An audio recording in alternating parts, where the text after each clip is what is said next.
Zero-tolerance policies have been around for decades, being widely adopted by schools in the mid-1990s. These philosophies or policies mandated that students receive punishments that are often more punitive and severe and are given unilaterally, regardless of circumstances. These policies have come under fire recently regarding their effectiveness. While more research on zero-tolerance policies still needs to be done, recent research by the American Psychological Association Zero Tolerance Task Force suggests that it's ineffective and appears to run counter to our best knowledge of child development and may shift the locus of discipline from relatively inexpensive actions in the school setting to the highly costly processes of arrest and incarceration. While the purpose of these policies is to ensure safety of students and staff, these policies are questioned when it comes to student development. This was the case for a student, Andrew Mickle of Spotsylvania County Schools in Virginia.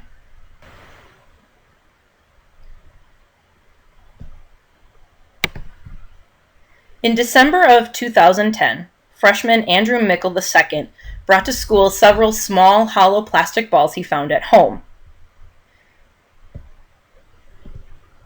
He used a hollowed-out tube from a plastic pen and used it to blow the plastic balls at other students' backpacks. At least 3 students reported being hit by these balls, reporting them as feeling a pinch, a sting, or that something had hit their backs.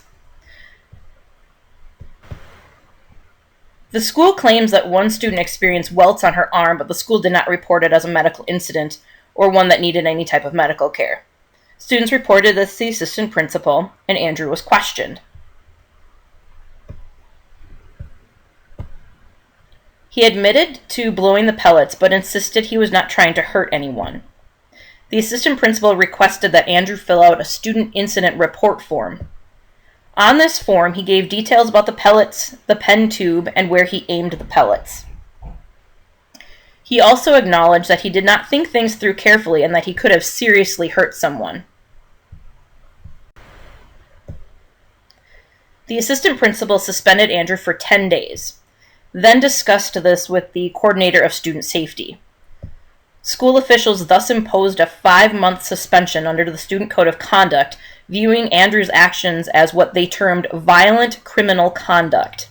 This amounted to an expulsion for the remainder of the school year. Andrew's family appealed the decision to the school board's 3-member disciplinary committee, which upheld the ruling. His case was then taken by the Rutherford Institute, a Charlottesville civil liberties organization, which appealed the case in state circuit court. When the ruling by both the circuit court and Virginia Supreme Court upheld the school board's decision, the Rutherford Institute appealed to the United States Supreme Court, which refused to hear the case.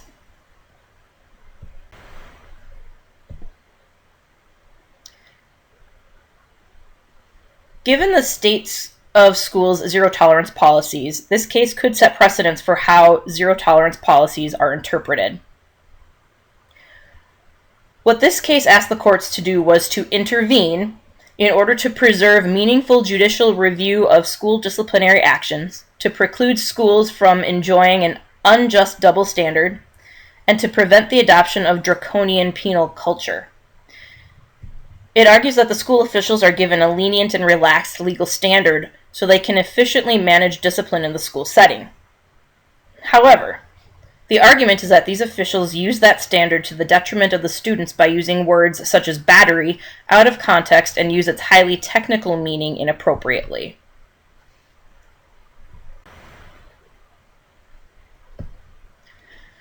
The argument presented also questions what used to be known as harmless, childish pranks have now become violent criminal conduct. These pranks then require mandatory police intervention, which is a waste of resources, create legal and judicial problems for the students, and can also create a path for what is now termed the school-to-prison pipeline. This leads to criminalizing childish behavior at the expense of the child and the education that should be provided to students. Zero-tolerance policies are applied regardless of the behavior exhibited, their circumstances, or the situation, with the idea being that students will be deterred from disruption because others have been removed from the school. Yet this has not been the findings by researchers who have found that positive school climate diminishes with zero-tolerance punishment.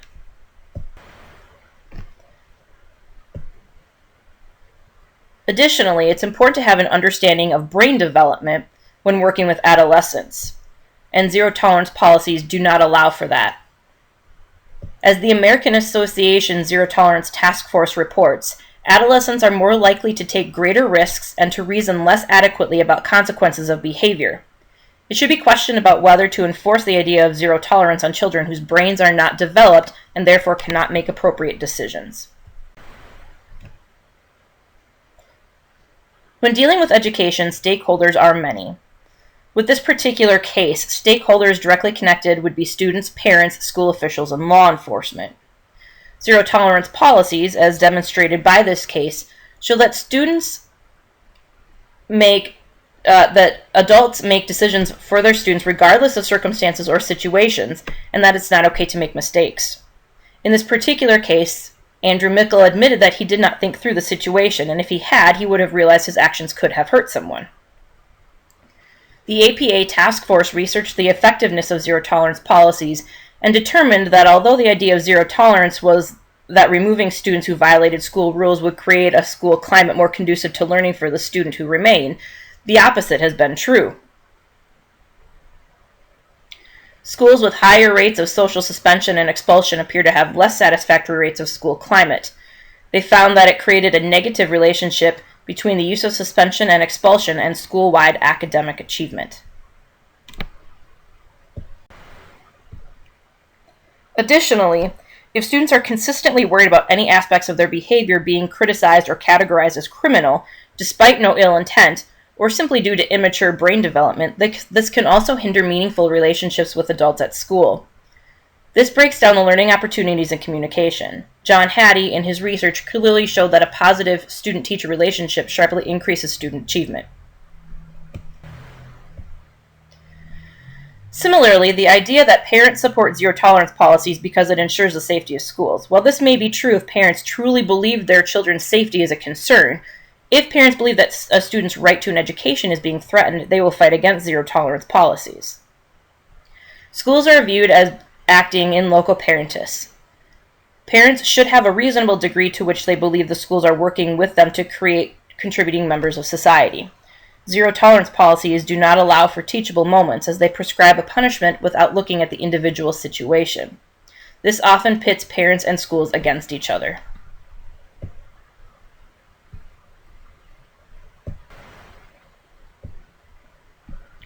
School officials are also stakeholders in this situation. Teachers and administrators are at the mercy of the legal interpretations of the codes of conduct that are approved by the district school board. Mickle's attorney wrote, "However, this interpretation of the word battery as a legal term of art is inappropriate for the school setting. It is at odds with the plain meaning of the term as understood by students, parents, and administrators. Moreover, it leads to the unconscionable result, as evidenced by this case, of treating horseplay on par with murder and branding immature students as criminals."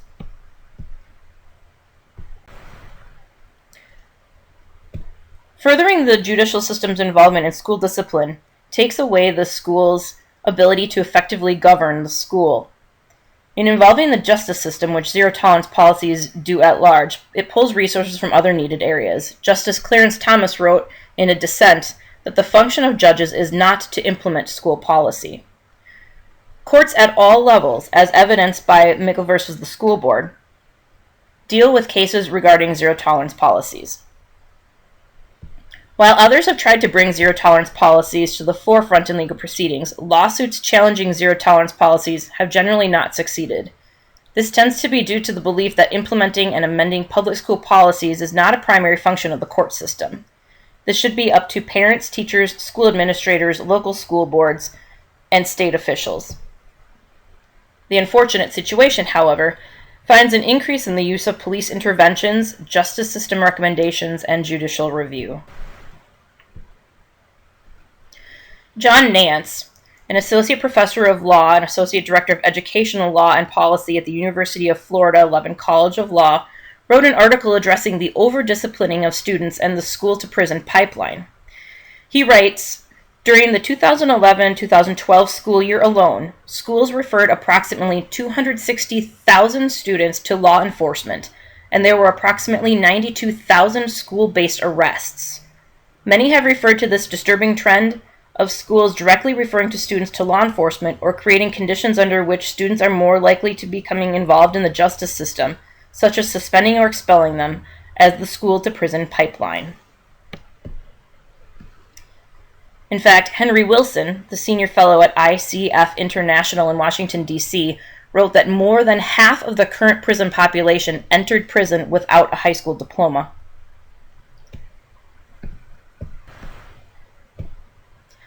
Evidence does not suggest violence is increasing or is out of control. The zero-tolerance policies were started in 1994 when the Gun-Free Schools Act was passed by Congress. The idea, of course, was to further protect students and make a statement against those who disrupted the learning environment, thus deterring others from making those same choices. What evidence does suggest, however, is that zero-tolerance policies are making it easier for schools to use alternate, more serious forms of punishment without considering the situation. These policies have also exacerbated minority overrepresentation in school punishments, with minorities being punished more severely or more subjectively for the same situation as white students.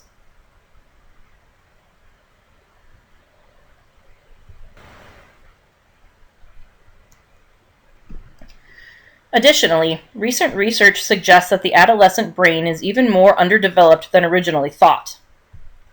The APA reports that before the age of 15, adolescents show psychosocial immaturity in 4 areas: poor resistance to peer influence, attitude toward and perception of risk, future orientation, and impulse control. This was shown in Mickel's response written on his student incident report form, where he made direct reference to the situation when he wrote he, and I quote, "could have thought with half my brain for a second and figured out that behavior like this is really childish and could seriously harm other people." End quote. Used inappropriately, zero-tolerance policies work against the normative challenges of adolescence and their developmental stages. The unfortunate turn of events for schools is that districts have turned to reliance on security, policy, surveillance, and zero-tolerance policies. If educators are supposed to enhance moral etiquette and socialization of youth, these are not the ways to handle adversity for the district or for the student.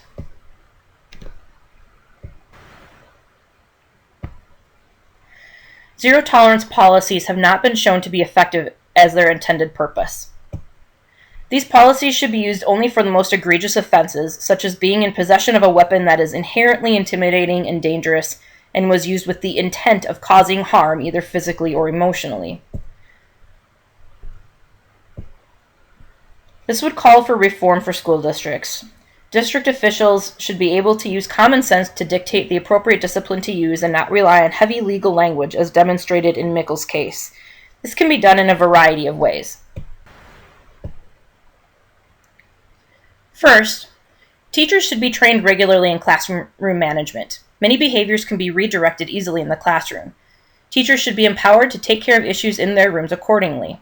This also helps create positive student-teacher relationships by showing the students that the adult cares enough to redirect them but still wants them to be in the classroom learning. Second, train teachers in culturally relevant responses. The school system is a heavily white-based system, yet there are many other cultures within large populations in the school. Teachers should be trained on the best ways to interact with these students so they can reach the students in a positive manner.